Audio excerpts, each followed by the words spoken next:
Hola, bienvenidos al canal de Dani Fernández. En este vídeo vamos a analizar la situación económica actual de España. Para eso he invitado a David de Bedoya, que es el autor del informe de UFM Market Trends sobre la economía española.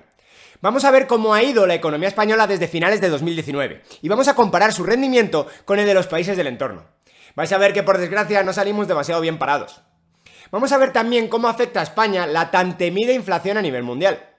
Vamos a ver que el endeudamiento público español es enorme y los problemas que pueden surgir si los bancos centrales empiezan a subir los tipos de interés en un intento de frenar la inflación.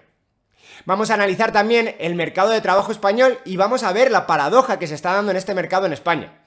Y es que con un bajo o muy bajo nivel de crecimiento económico en los últimos años, parece que el empleo se ha comportado relativamente bien. Y por último, vamos a ver cómo se ha comportado el sector español externo, ante el shock primero de la recesión y cierres de 2020 y después de los incrementos de precio de la energía a nivel mundial en 2021. Bueno, espero que podáis disfrutar a David de Bedoya, él es un auténtico crack, y si os quedáis por aquí os prometo que no os va a defraudar. Y bueno, os dejo ya la entrevista, allá va. Bueno, ¿qué tal? ¿Qué tal? Bienvenidos a todos y gracias por estar por aquí. Hoy tenemos el placer, el privilegio, no solo placer, privilegio de tener primero un gran amigo y después un gran profesional. Evidentemente lo tenemos por aquí por ser un gran profesional y es David de Bedoya. Y bueno, pues os voy a leer un poquito su bio porque es una bio, la verdad que muy interesante, impresionante. Y bueno, pues la verdad que ni siquiera la mejor de las bios le hace justicia a un profesional tan completo como es David. Así que bueno, David de Bedoya es director de inversiones en Nazca Capital, lugar donde se unió en 2016 y Nazca Capital es una gestora de private equity española que gestiona fondos generalistas para inversión en empresas de crecimiento españolas. Nazca Capital cuenta con 2 fondos en periodo de inversión de nada menos que 300 millones y 150 millones de euros, que es una cifra bastante considerable, y está en proceso de levantar un nuevo fondo de un tamaño todavía superior a estos. Y bueno, pues antes de estar en Nazca, David trabajó 3 años como analista en el equipo de Private Equity de Montalbán Atlas Capital, que es el actual DC Advisory, en las oficinas que tienen en Madrid.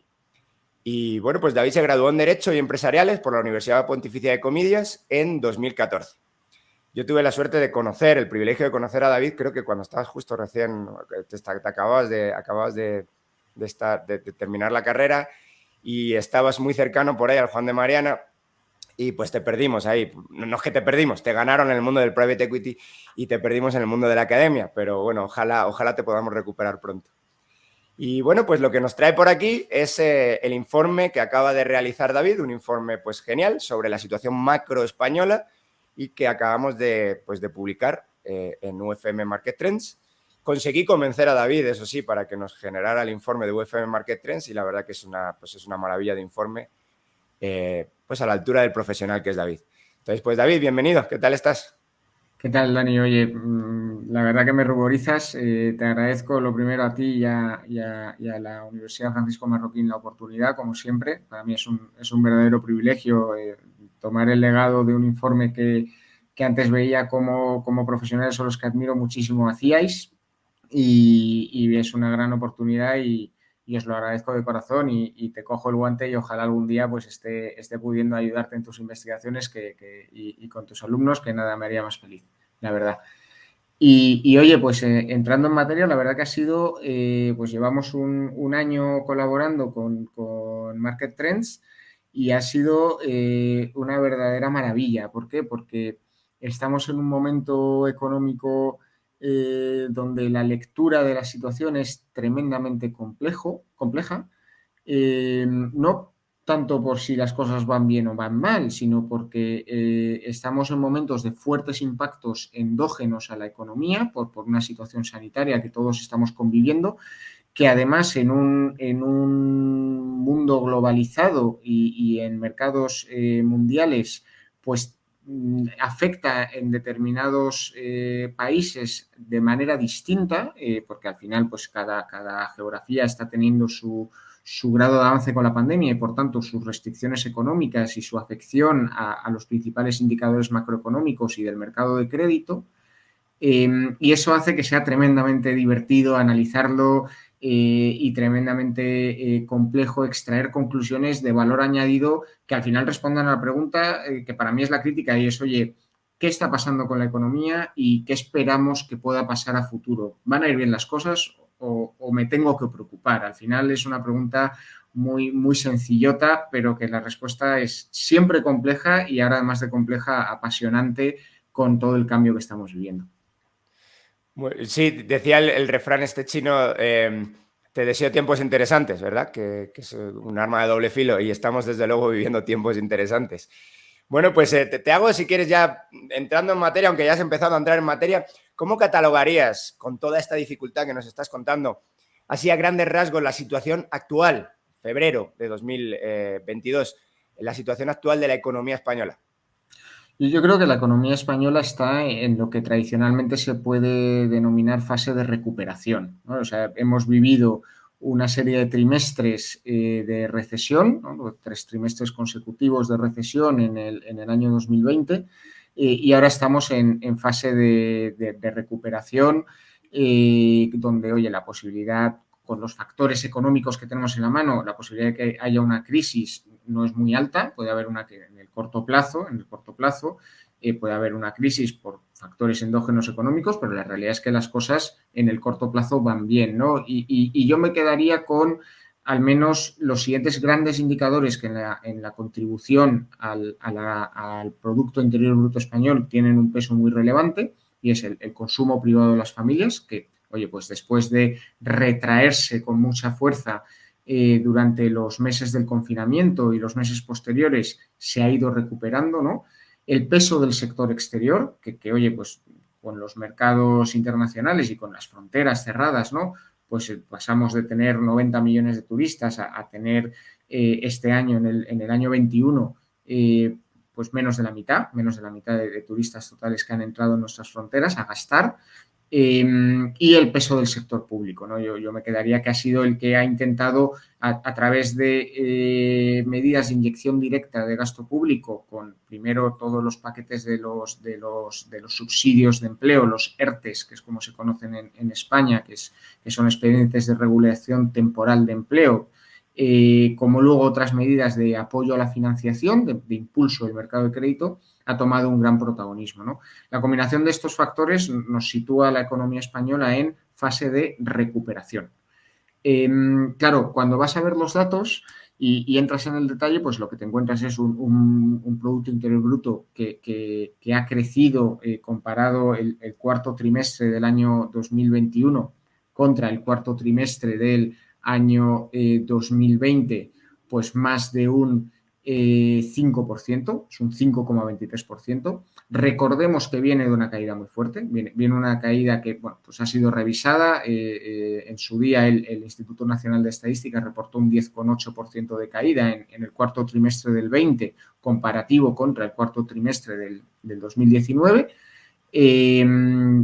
Ahora se están revisando las cifras porque a nivel estadístico es muy complejo obtener la misma claridad de información que antes del COVID, o eso nos dicen, no habrá que pensar mal, evidentemente, ¿no? Del buen hacer de los profesionales de los institutos públicos.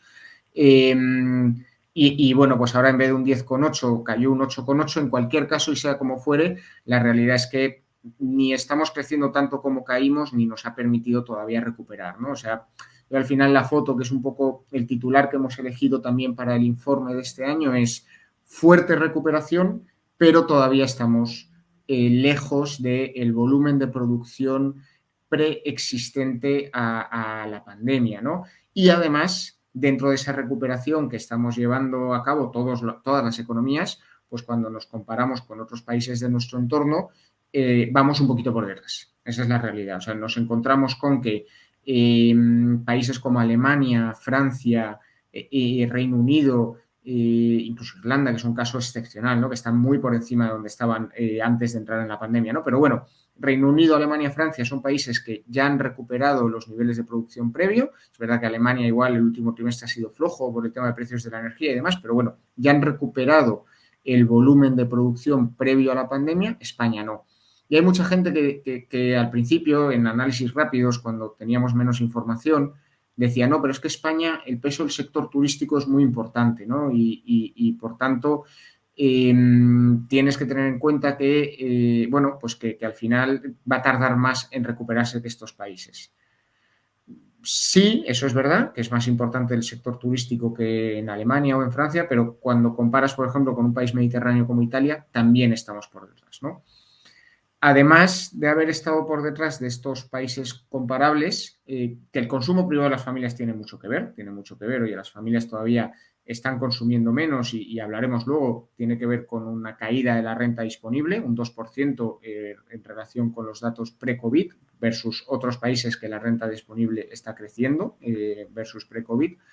Eh, pero bueno, cuando comparas, es un análisis comparativo contra el entorno, cuando comparas a sí mismo con las expectativas que había depositadas en la economía española por parte de los organismos internacionales, por parte de el gobierno, bueno, por parte de los organismos públicos españoles, tampoco se ha alcanzado esa expectativa, ¿no? Entonces es un sabor, bueno, es dulce porque estamos creciendo, pero también es agridulce. Es un sabor agridulce donde, oye, nos queda todavía por recuperar. ¿Cuál es la visión personal y la que intentamos volcar en el informe de cara a los próximos meses, ¿no? Y de cara a, oye, ¿cuándo va a recuperar España el nivel de producción que tenía antes del COVID?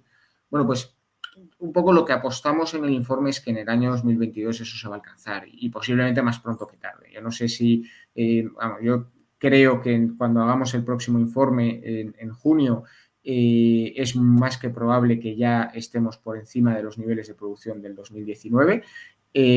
Vamos a ver si deflactados también, seguro en términos nominales, seguro, por la inflación que llevamos detrás, pero en términos reales yo creo que también, ¿no? Y la pregunta es, oye, ¿y qué sectores o qué partes de la economía española todavía van a estar afectadas en ese momento, ¿no? Yo creo que lo indicamos en el informe, ¿no? Exceltur, la patronal del turismo, dice que el volumen de turistas no se va a recuperar en el año 2022, que todavía tardará un poco. Y luego veremos a ver qué pasa con el sector industrial, ¿no? Y ahora entramos en harina, pero el sector industrial está siendo golpeado por la subida de precios de materias primas y del IPC.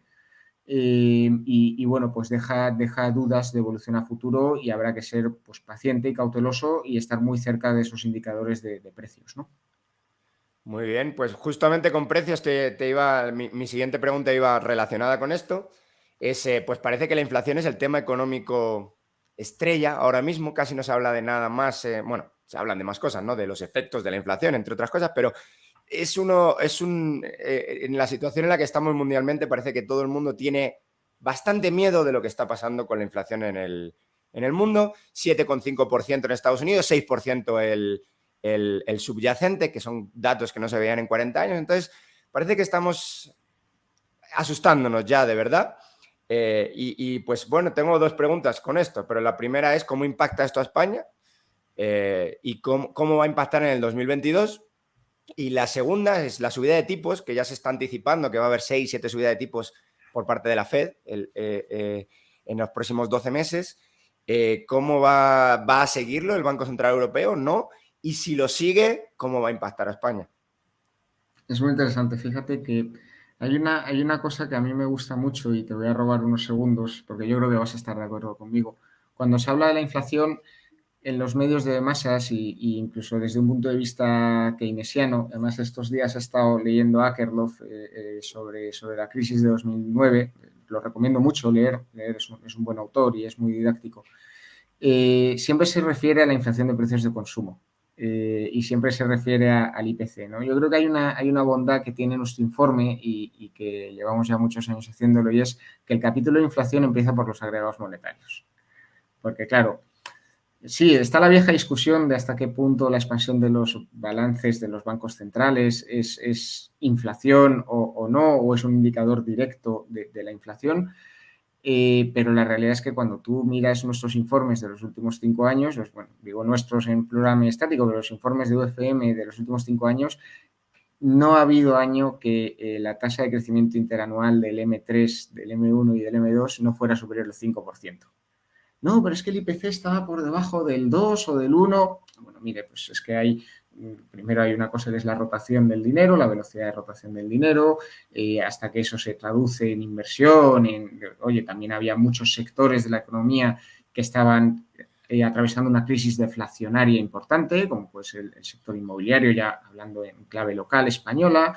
Había dinámicas de capitalismo global que pueden ser deflacionarias también a largo plazo, por abaratamiento de costes, por traslado de producción a geografías, con perdón, más baratas. Bueno, pues al final la gente decía, no hay inflación, no hay inflación. Estaba ahí subyacente, no el IPC subyacente, sino que estaba ahí detrás, escondida, esperando a saltar, ¿no? ¿Por qué es el tema actual de moda económico a nivel mundial? Evidentemente es por los datos que has señalado. En España todavía estamos en IPC por debajo de esas tasas de Estados Unidos. Hemos cerrado el año 2020, el año 2021, perdón, con una tasa del 6,5, con un subyacente del 2,1. Detrás tenemos el precio de la energía, ¿no? Donde además pues han intentado, el INE está cambiando el efecto base y esas tasas las vamos a ver moderarse los próximos meses, ¿no? Porque se están yendo del mercado libre y, bueno, pues están haciendo algunos ajustes ahí para intentar reflejar de otra manera la fluctuación de los precios. Pero, claro, tenemos un 6,5 de IPC, que esto, pues a muchos que podemos vivir de alquiler, pues nos está afectando en que los contratos de alquiler se actualizarán esa tasa. Cuando tú además analizas, pues está pasando en la cesta de la compra, está pasando en los alimentos, está pasando en la gasolina. Cuando tú además analizas y te vas a los datos de la Tesorería General de la Seguridad Social en España, ves que los contratos de trabajo en España, un porcentaje menor está indexado a esta inflación, lo que está redundando en que la mayoría de la gente no está viendo que su nómina crezca un 6,5.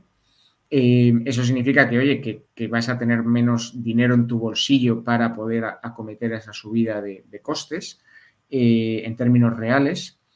Bueno, pues se está produciendo cierta ilusión monetaria en ese sentido, ¿no? La gente no se está dando cuenta del poder adquisitivo que está perdiendo, poniéndolo precisamente en palabras keynesianas. ¿Qué más nos está afectando? Y es donde yo creo que es el siguiente.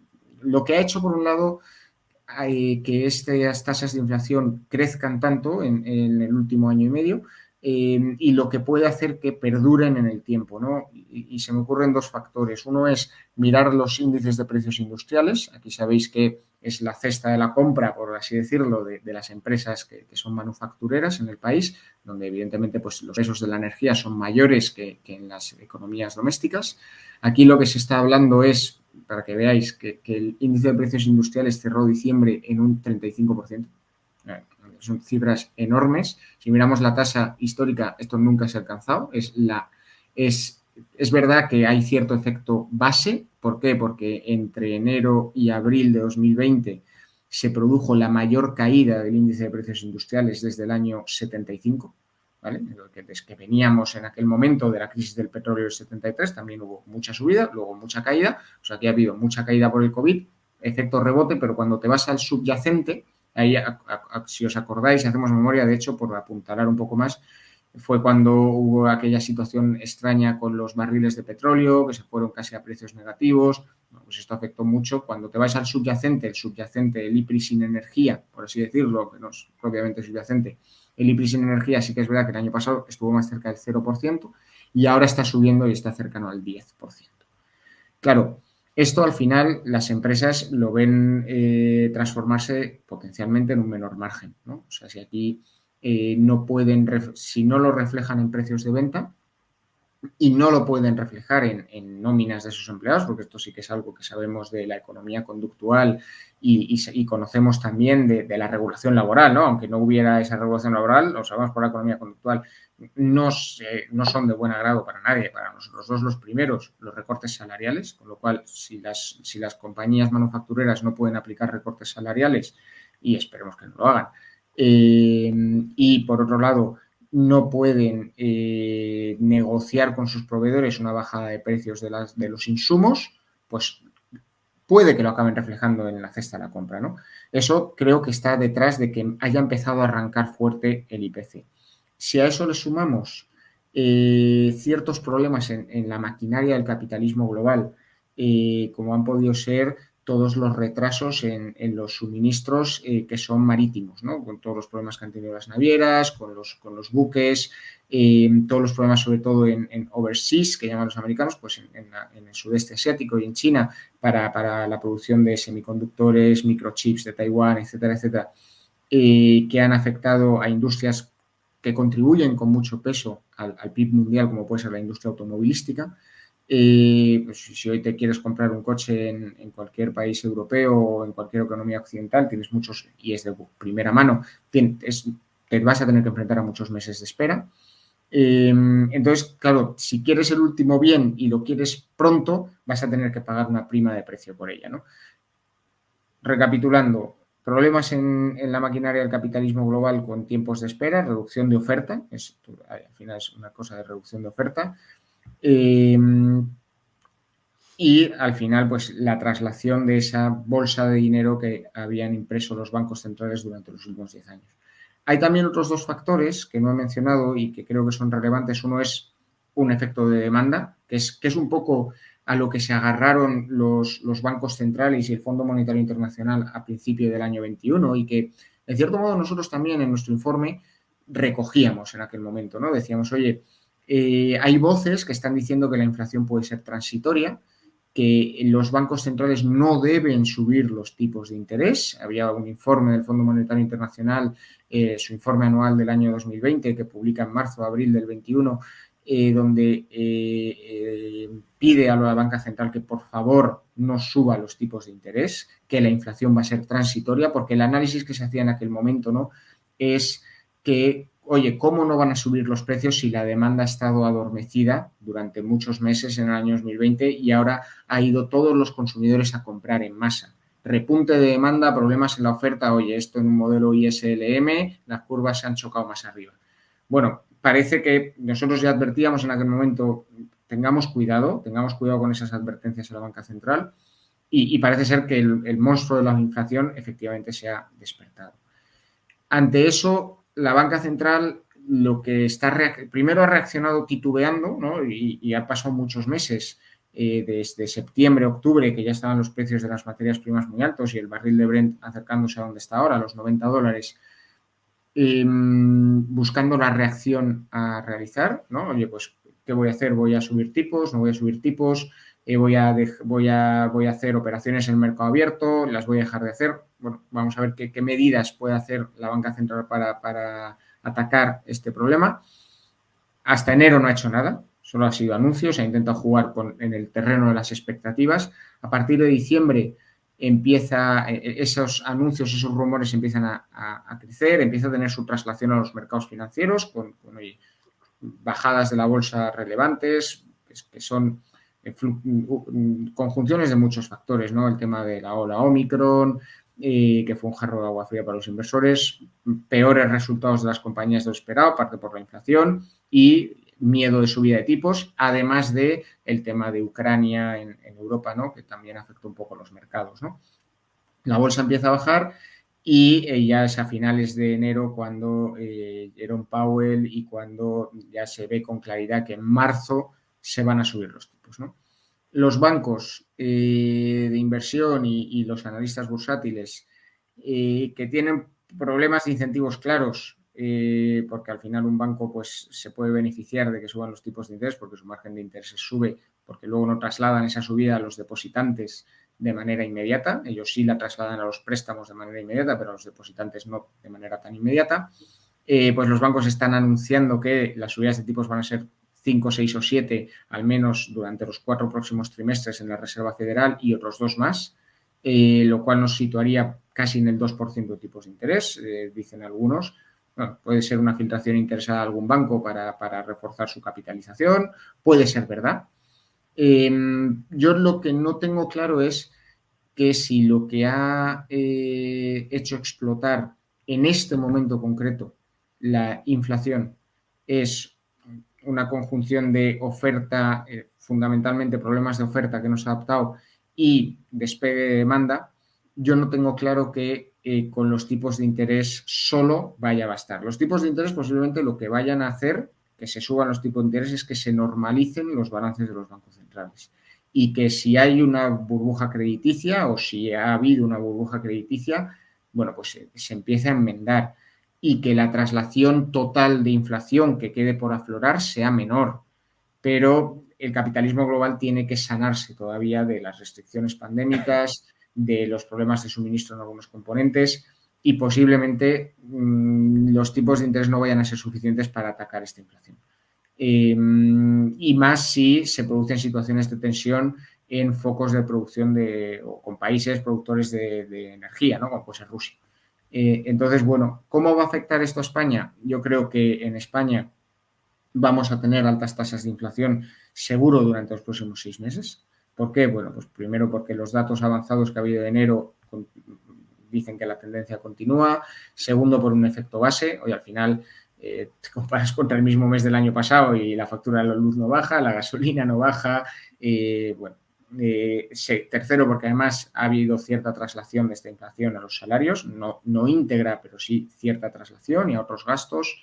Y luego porque hay cierta expectativa inflacionaria, ¿no? Entonces, en España posiblemente vayamos a ver seguro los próximos 6 meses, y así lo decimos en el informe, con inflación alta y posiblemente si me hicieras apostar por encima del 5%.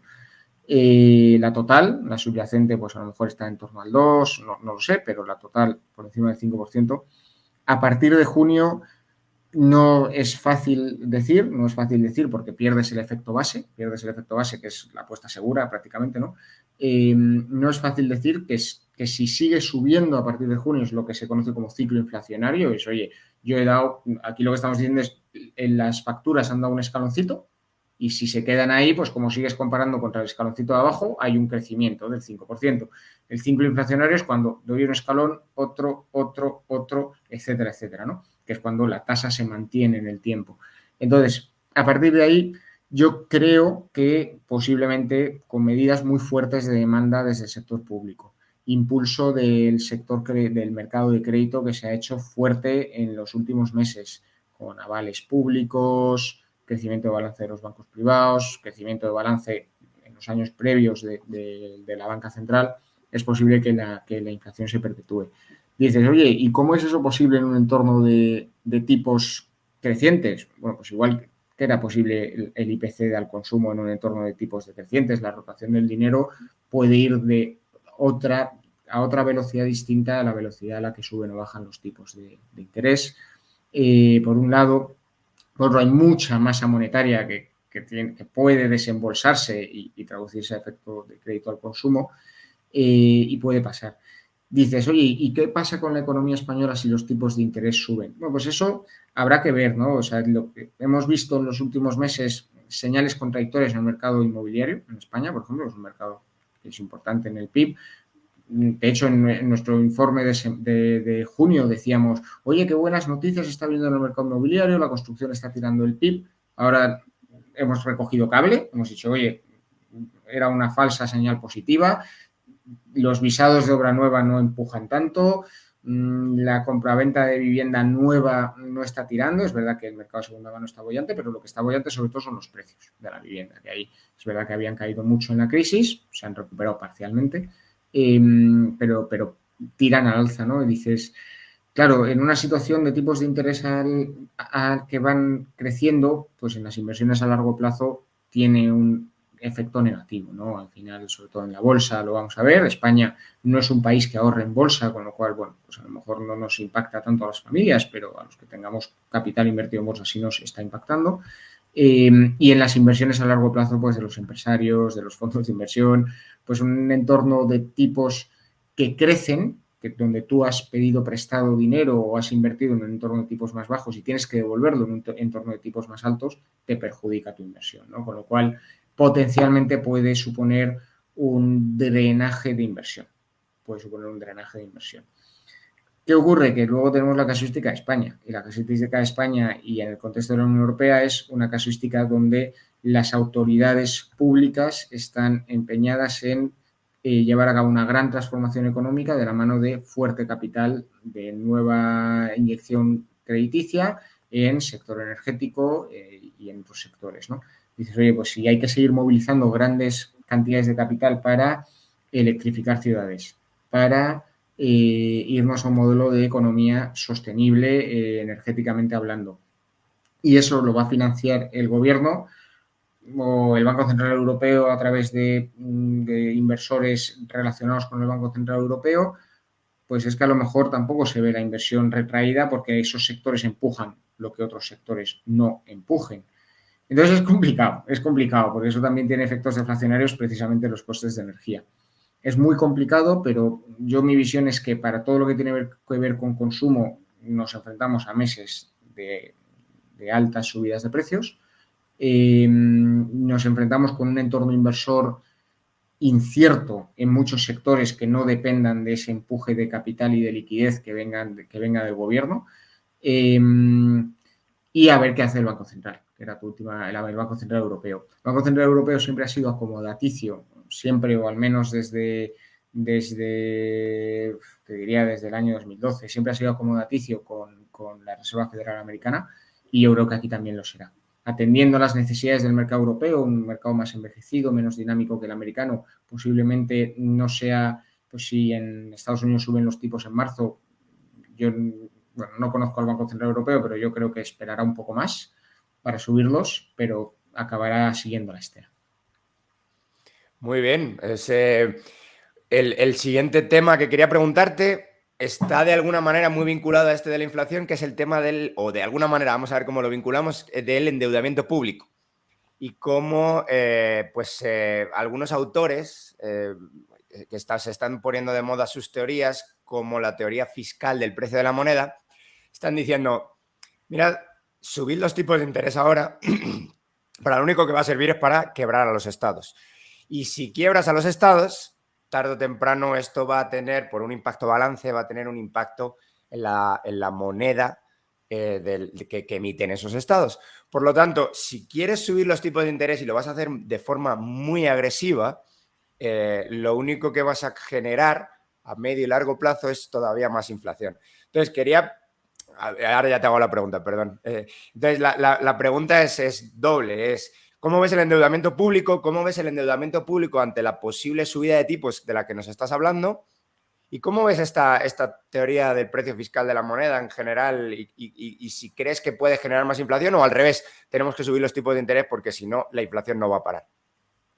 Es curioso porque yo creo que esa es la teoría, es una reformulación de la teoría de liquidez, del ciclo de liquidez austríaco, pues un poco más sofisticada, ¿no? Al final, cuando tú te vas a Juan de Mariana mismamente, ¿no? Y en el Tratado de la Moneda de Bellón, al final lo que él dice es, oye, cuando se ha ido pervirtiendo la moneda, los primeros que se dan cuenta que esa moneda acuñada está pervertida son los que cobran primeros de ella, ¿no? Los soldados, de los tercios, tal, y al final son ellos los que empiezan y los campesinos, los que trabajan para ellos, los que les venden, son los que empiezan a intercambiar menos bienes por la misma cantidad de moneda, ¿no? Y eso hace que el Estado tenga que pagar más monedas, que sigue pervirtiendo hasta que quiebra, ¿no? Porque pues es verdad que no hay en torno a tipos de interés en ese razonamiento, pero es muy parecido. Yo creo que la teoría tiene todo el sentido del mundo, dicho esto. ¿Cómo nos afecta a nosotros? Y además a nosotros, a muchos países europeos, a los Estados Unidos. Claro, España está en un endeudamiento históricamente alto. Nunca en la historia de España, en paz, ha estado en 120% de deuda sobre PIB. Es algo, ese ratio que además tampoco tiene mucho sentido, pero bueno, es un ratio que nunca se había alcanzado en España, ¿no? Claro, el sector público viene de déficits altos, es decir, por encima del protocolo de Maastricht. Pues en el año 2017, 18, 19 está en torno al 3,5% del PIB de déficit. Antes, muy superior a eso. En el año 2020 se va a un 10,8% de déficit y en el año 2021, el último dato que tenemos, que es el del tercer trimestre, un 8% de déficit, ¿no? Los datos a diciembre apuntan, sin incluir las corporaciones locales, a un 5% de déficit. Parece muy del corto plazo esto que te estoy contestando, pero lo que te estoy queriendo decir es, tenemos un 120% de deuda sobre PIB, la deuda en millones de euros va a seguir creciendo. El ratio sobre PIB, como el PIB se va a recuperar un poco, como decíamos antes, sobre el volumen de producción previa a la pandemia, pues a lo mejor el ratio mejora, A lo mejor el ratio mejora porque el denominador crece. Pero la deuda va a seguir creciendo porque va a seguir habiendo déficit. El Estado se va a tener que seguir endeudando. La situación no es buena. La situación no es buena a medio plazo. ¿Por qué? Pues porque tenemos dos bombas de relojería en los sistemas europeos. Una es el sistema de pensiones contributivo. Al final aquí a medio plazo tenemos a la generación más populosa de la historia de Occidente, que es la generación del baby boom, que se va a ir jubilando y que no, si es la más populosa es porque los que hemos venido después somos menos, con lo cual no ha habido reemplazo y por tanto pues va a ser difícil que empleados privados contribuyan a pensiones por el mismo poder adquisitivo que lo que la generación del baby boom ha contribuido en términos relativos a la generación de sus padres. Y luego, segundo, de la mano de esto, el envejecimiento poblacional hace que las redes sanitarias tengan que utilizar más recursos públicos. Los hospitales en España, que son de primer nivel, y gracias a Dios tenemos pues una población con unos hábitos de salud bastante buenos comparados con otros países, como con Estados Unidos, y ahí tenemos los datos de longevidad, tenemos los datos de capacidad aeróbica, de obesidad, bueno, tenemos una serie de datos por ahí. Aún así, cuanto eres más mayor, más necesitas de cuidados, con lo cual eso, teniendo en cuenta que es un sistema público en España, pues será más gasto público a medio plazo. Y bueno, pues esto, la realidad es que solo lo van a poder pagar imprimiendo moneda. Y eso en un entorno de tipos altos, pues significa que si el Estado necesita recursos para atender pensiones y para atender sanidad, si el coste de los intereses de esa deuda incrementa, se va a comer cada vez una parte más importante del presupuesto público y va a hacer que de algún lado habrá que recortar. Posiblemente en términos nominales no, pero en términos reales sí. Pero esto es a medio plazo. Volviendo al corto plazo, que decíamos hoy, en el corto plazo, la realidad es que todos los indicadores apuntan a que la deuda va a seguir creciendo. Igualmente te digo, en el corto plazo es difícil pensar que tengan que acometerse recortes en los estados europeos por causa, en el corto plazo, de la subida de tipos de interés. ¿Por qué? Porque el tipo de interés medio total de la deuda en circulación del Estado está por debajo del 2%. Entonces, claro, Y tardan en ajustarse, ¿verdad? Claro, que comparemos, o sea, está en el 1,89 en diciembre del 21 versus 2,2 en diciembre del 19, es decir, antes de la pandemia, el coste de la deuda, porque lo entiendan un poco los oyentes, al final el Estado emite deuda, dice, oye, yo necesito pedir prestado 1.000 euros, ¿no? Y los pido en diciembre del 2010, en enero del 2015, me lo voy a inventar, y pago un 3,5% sobre a quien me dé estos 1.000 euros. Bueno, pues esto se va haciendo todos los días y cada día voy pagando un poco menos. Y esos 1.000 euros los voy a pagar a 10 años y voy a ir pagando ese tipo de interés durante 10 años. Como ha habido muchos años de bajos tipos, hay mucha deuda en circulación que paga tipos bajos. Cuando la deuda empieza a crecer, pagando cada vez con una nueva emisión un poco de tipos más altos, en promedio, pues se irá subiendo un poquito para arriba. De hecho, lo hemos visto en los últimos meses que si el tipo de interés medio venía cayendo, ahora se ha quedado más planito. Podremos verlo subir un poco. Claro, un 1% de subida de tipo de interés, que ahora está en 1,9, pues si hay un billón en términos, porque más o menos como el PIB español, 1,1 billones de deuda en circulación y sube un 1% los tipos, o sea, bueno, pues hacer los números y estamos hablando de, pues a lo mejor lo que se ingresa en un mes de IVA en España, o sea, es una verdadera locura. Hay una regla muy, muy sencilla, ¿no? Si tenemos 120% de deuda sobre PIB y sube un 1% los intereses de la deuda, pues 1,2% sobre PIB de gasto, que nos Correcto. vamos a comer por un 1% de subida de interés.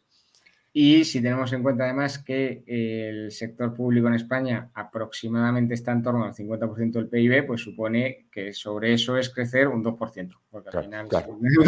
O sea, que una de dos, o el Estado crece un 2, del 50, sé que matemáticamente no es así como estamos hablando, pero bueno, del 50 a 52 crece 2 puntos porcentuales sobre contribución del PIB, o lo recorta. Claro. Y si crece un 2, si es contra nueva deuda, que es más cara, es la pescadilla que se muerde la cola, y si es contra impuestos es una forma de recortar, al fin y al cabo, ¿no? Entonces, bueno, pues a medio plazo tendrá un efecto. En el corto plazo lo dudo, a medio plazo va a tener un efecto, ¿no? Un gran amigo también, que es posible que lo conozcas, Quique Briega, calculaba estos pasivos contingentes de los que tú estabas hablando. Si recuerdo bien, la verdad que me puedo estar equivocando en la cuantía exacta, pero le salía otro 100% sobre PIB de pasivos contingentes de las, pues, seguridad social, básicamente. Principalmente seguridad social y lo que es, o sea, la parte de pensiones de la seguridad social. Entonces, y que esto es una bomba de relojería, especialmente en Europa. Los pasivos contingentes son también muy altos en Estados Unidos, pero mucho menos. Entonces, bueno, él tiene un artículo magnífico sobre esto pues, que recomiendo a todo el mundo y que pondré luego en la descripción. Bueno, te quería preguntar sobre el empleo, David. Esta vez hemos tenido pues una herramienta que no hemos tenido en otras recesiones, que son los ERTES. ¿Cómo han funcionado los ERTES? ¿Cómo están los ERTES a día de hoy? Porque creo que se ha abusado quizá un poco de la figura, se ha utilizado más de lo que estaba diseñado originalmente. ¿Se ha normalizado ya la situación del empleo? Cuéntame.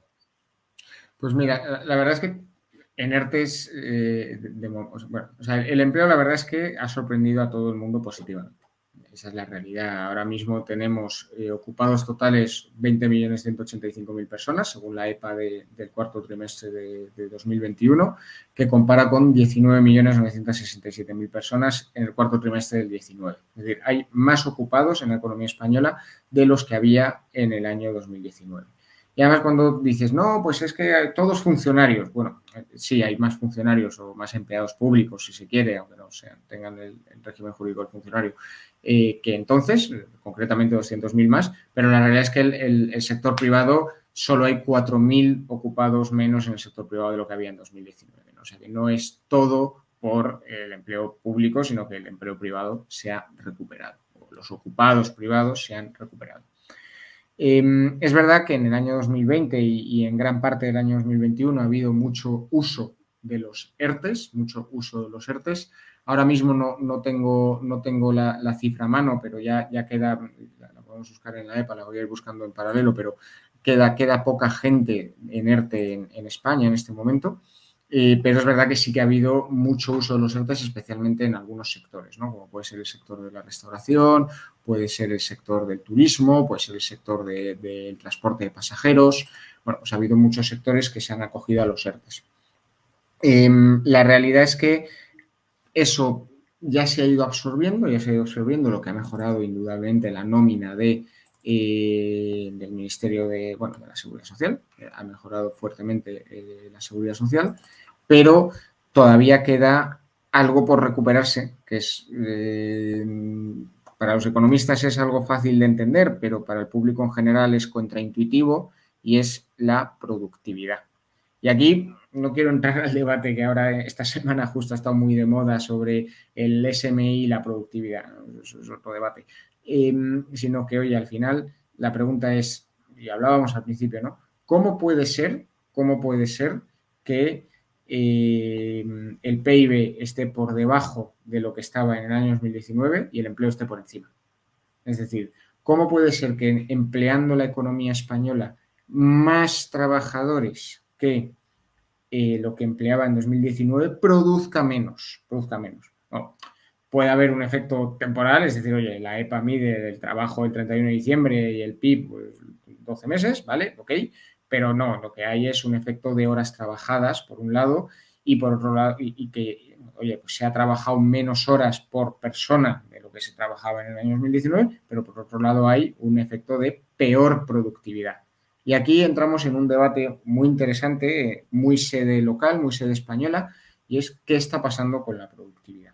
¿Por qué ha caído la productividad? La realidad es que hay mucho análisis, es muy difícil concluir, Nosotros en el informe, ¿qué ideas damos? ¿No? ¿Qué ideas damos sobre un tema tremendamente complejo? Damos la idea primero de, oye, de precisamente esas horas trabajadas, de aquí ha habido mucha baja. Yo soy el primero que he estado de baja pues hace unas semanas, estuve confinado en casa por COVID, positivo COVID, perfectamente, pero estuve en casa. Y yo tengo la suerte de poder teletrabajar. Hay mucha gente que no puede teletrabajar, que tiene que estar en persona en su puesto de trabajo, Y esto pues es un empleado que está ocupado, pero que no produce. Bueno, pues no pasa nada porque no produzca, ¿eh? No estoy diciendo que le tenga que hacer nada al empleado, pero que al final no suma horas de trabajo al PIB. Por otro lado, hay un factor de contribución. Si los empleos crecen más en sectores que la productividad por empleado es menor, o la contribución al PIB es menor, que puede que está pasando eso y se ha visto con algunos sectores, incluso bueno, hay por ahí algún informe que habla incluso de que el haber subido más los empleos públicos que los privados puede tener ese impacto de que la contribución al PIB sea menor. Bueno, pues puede ser otra idea. Otra idea que se ha dado mucho es qué ocurre con la gente que ha tenido que cambiar de trabajo. A todos nos ha pasado, cuando hemos cambiado de trabajo, pues los primeros meses, hasta que te adaptas, trabajas peor. No puedes, te cuesta demostrar lo buen profesional que eres durante un cambio de trabajo, sea cual sea el trabajo, da igual, o sea, desde un ejecutivo de una compañía cotizada hasta pues una persona que trabaja en una tienda, ¿no? Todo el mundo, pues cuando te cambian de trabajo hasta que te adaptas a ese nuevo trabajo, pues es distinto y te cuesta volver a tu rutina, ¿no? Hay unas formaciones y hay que hacerlas, ¿no? Entonces, al final, toda esta unión son las ideas que se están dando, toda esta unión de factores son las ideas que se está dando de por qué la productividad ha bajado. A medio plazo, ¿qué tenemos por ver? La verdad es que a medio plazo parece que vamos a ver datos en el empleo interesantes en el próximo semestre o en los próximos trimestres por efecto de la reforma laboral.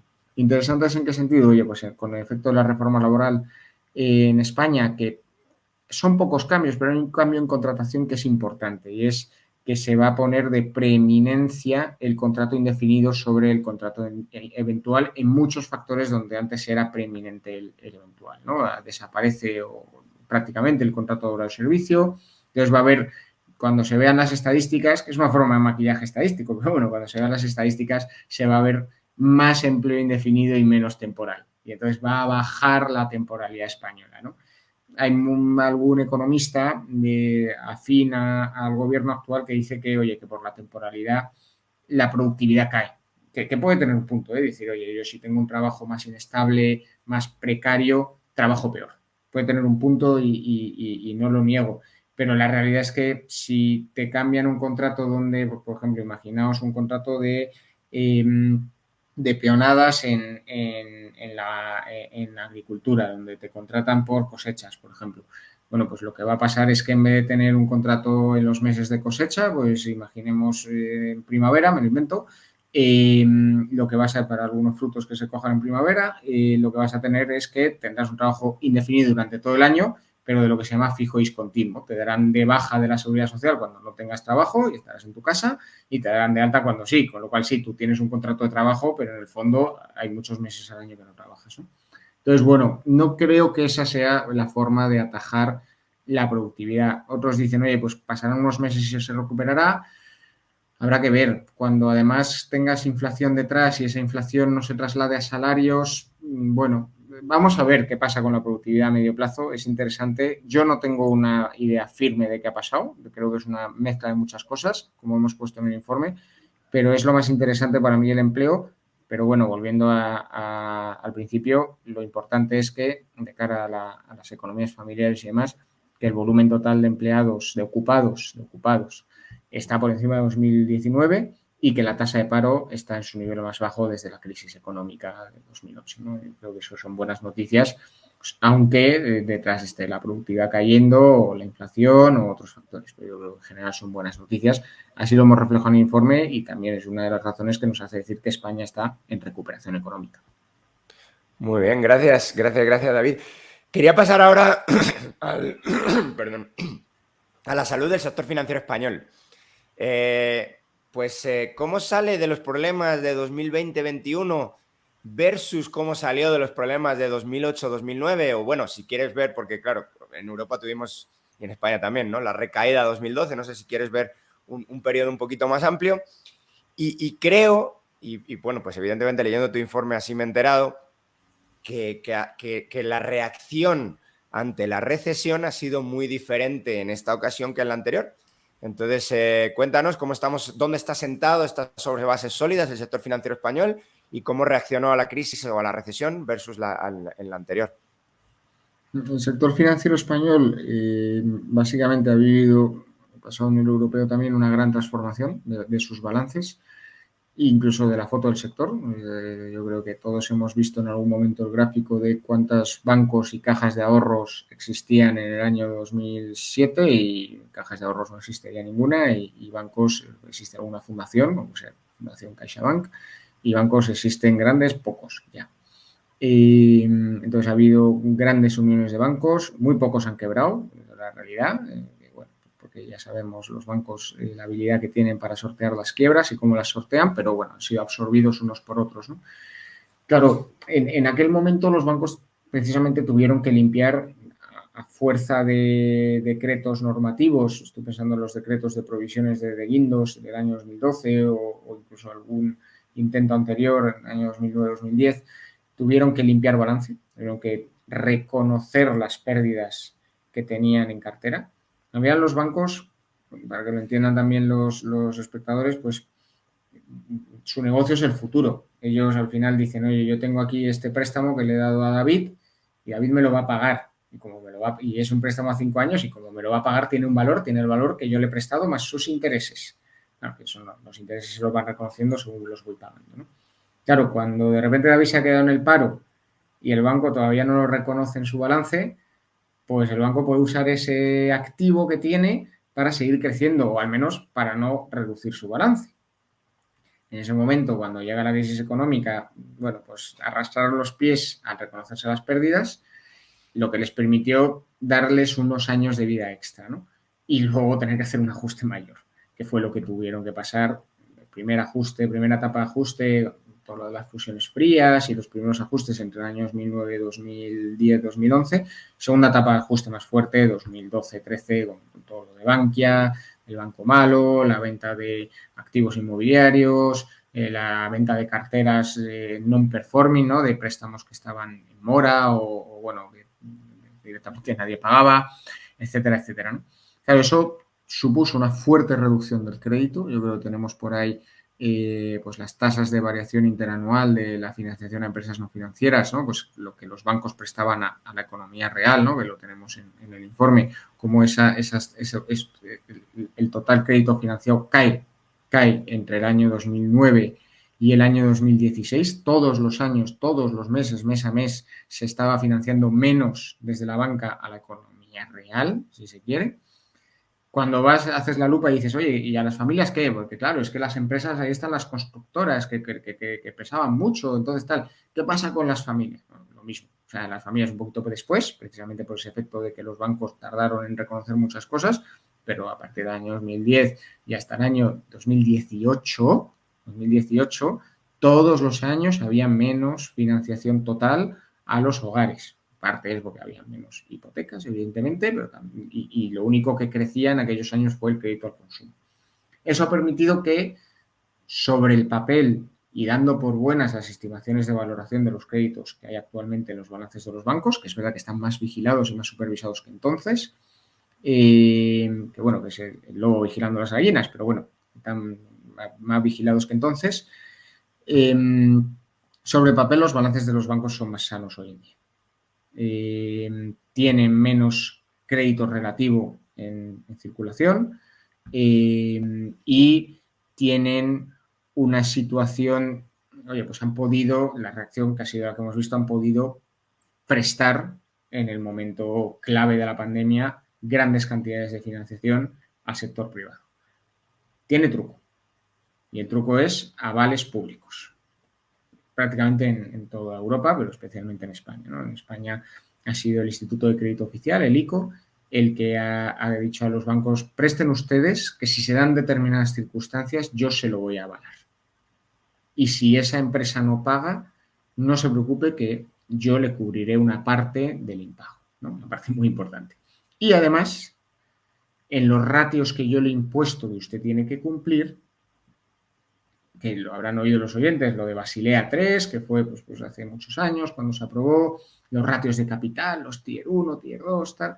Bueno, pues cuando yo le calcule ese ratio, esto no va a computar como pasivo de riesgo, porque tiene un aval público. cual usted va a sacar una nota más alta como entidad. Bueno, eso permitió primero que los balances de los bancos se han expandido más rápido versus en la otra crisis que, como vimos, se hicieron más pequeños, con lo cual el crédito ha fluido, básicamente hablando en lenguaje normal y corriente, el crédito fluye, el crédito ha fluido de una manera rápida, el crédito al consumo, el crédito hipotecario, ha subido y sigue subiendo mes a mes. Y yo diría que ahora que encima está el incentivo de que los tipos de interés están subiendo, los bancos van a aprovechar para seguir intentando empujar el crédito, van a ser agresivos. ¿Cuál es la duda que puede haber en el horizonte? Oye, pues el ICO fue acordando con la banca carencias, es decir, oye, que lo que yo he prestado con aval ICO no haya que devolverlo aún, eso fue durante 2020. 2021, que se supone que ya habría que haber devuelto una parte, digo, el deudor, pues por ejemplo el bar de la esquina, que pide un ICO de 30.000 euros para pagar unos meses de alquiler, pues le dicen en 2021, oiga usted, tampoco hace falta que usted me lo devuelva este año, pero eso ya se va a acabar. Eso ya se va a acabar. El Estado ha dado en algunos sectores subvenciones directas para amortizar ICOs, ¿vale? De manera que es una forma de hacer transferencia directa a la banca, pero por la puerta de atrás. Es decir, oiga usted, pues al señor del bar, que tristemente no se las está dando a las pymes y a las familias, se está dando a las grandes empresas, pero bueno, al señor del bar le está diciendo, como si le dijera al señor del bar, tome usted 30.000 euros de subvención, pero no la puede usar para comprarse un coche, tiene usted que usarla para pagar al banco su crédito ICO. ¿No? Eso ha pasado en diciembre con un paquete de subvenciones que se aprobó, en noviembre se aprobó otro tal. Entonces, bueno, eso nos hace pensar que la situación del sector bancario es mejor, el crédito ha sido una reacción totalmente opuesta, el crédito ha fluido y con unos incentivos que están encima de la mesa para seguir creciendo los balances, yo creo que eso va a seguir siendo así. Como sombra en el corto plazo, pues cuando tengan que empezar el sector privado a devolver esos préstamos de más, vamos a ver cómo los puede volver. Teniendo en cuenta que la economía está en recuperación, en el corto plazo no me preocupa. Veremos a medio plazo, hay mucho ahorro embolsado, el consumo privado todavía no ha rebotado. A corto plazo no me preocupa, veremos a medio plazo. A corto plazo no me preocupa. Muy bien. Pues te voy a hacer la última pregunta para no irnos mucho más allá de una hora, si te parece, David. Y es el sector exterior. El sector productivo español parece que se volvió netamente exportador después de la gran recesión, que es algo que, pues, otra de esas sorpresas, que quizá fue una sorpresa positiva, pero fue desde luego una sorpresa, no lo esperábamos antes de 2007-2008. ¿Y qué ha ocurrido? ¿Qué ha ocurrido después del gran cierre? ¿Cómo está el sector externo? ¿Estamos exportando más de lo que importamos? ¿Está impactando por ahí el balance energético que siempre anda como molestando un poquito? Pues cuéntanos. Aquí porque lo entiendan, bueno, porque lo entiendan los oyentes de nuevo y al final es muy complejo ver si importas o exportas más en un país que no tiene producción energética, ¿no? Propia. Entonces, al final, bueno, si la tiene, pero que es dependiente del exterior a la hora de la energía, ¿no? Claro, ¿qué ha ocurrido? En términos acumulados, el saldo por cuenta corriente está creciendo más de un 60% contra el año pasado, ¿no? Que cayó muchísimo y al final el saldo por cuenta corriente que refleja justo pues esa diferencia entre las entradas y las salidas de manufacturas en España, quitando todo lo que es lo financiero, pues había bajado de situarse en los años 2016, 2017 por encima de los 35.000 millones de euros, había bajado por debajo de los 10.000 en el año 2020 y en el año 2021. ¿Por qué? Porque no estaba entrando gente en España. Al final las exportaciones, aunque nos sea antiintuitivo, pero en las exportaciones nosotros exportamos al exterior turismo, es decir, atraemos clientes de fuera que compran el turismo español, siento hablar así, porque tal, pero porque se me entienda bien, tiene un tremendo impacto en el saldo por cuenta corriente que empieza a crecer, ¿no? Claro, el déficit comercial, que es simplemente lo que compro y vendo, eso sí está incrementándose. Es decir, estoy comprando de fuera más de lo que vendo fuera. Ahí está detrás el saldo energético, son 22.000 millones negativos, es decir, compro de fuera 22.000 millones más de lo que vendo fuera. De esos 22.000 millones es la suma de 25.000 millones de energía que compro más fuera de lo que vendo fuera y 3.000 millones de otras manufacturas, otros servicios que vendo más fuera de lo que compro. Claro, ¿cómo lo hemos compensado los últimos años? Sector exportador, oye, como la energía estaba barata o más barata que ahora y las empresas españolas habían hecho un tremendo ajuste para exportar más, pues esos que ahora son 3.000 millones solo, si se quiere, que es el déficit, bueno, superávit comercial, era una cifra mucho más alta, el déficit energético era una cifra mucho más baja y eso había hecho que redundaba, oye, pues en que nuestro sector exportador era mucho más alto. Se está adaptando, yo creo que vamos camino a recuperar ese superávit en términos de balanza por cuenta corriente está positivo y en términos comerciales. Veremos qué pasa cuando vuelva el turismo. Yo creo que sí que será suficiente para compensar ese pequeño déficit que existe ahora, bueno, como consecuencia del tema energético que hemos comentado. Y vamos a ver cómo evoluciona. Yo ahí soy medianamente optimista, la verdad. Es un tema de mercados internacionales o de fronteras abiertas para el turista y que cuando se recupere, que estamos un 50% por debajo, pues esto debería arreglarse, ¿no? Esperemos. Hay gente que dice que no va a haber tanto turista nunca como lo que hubo en 2019. Bueno, vamos a ser un poco optimistas que a todos, que siempre es mejor, ¿no? Vamos, como agentes económicos. Bueno, pues cerramos con esto, si te parece, David. La verdad que ha sido un placer, pues tenerte por aquí.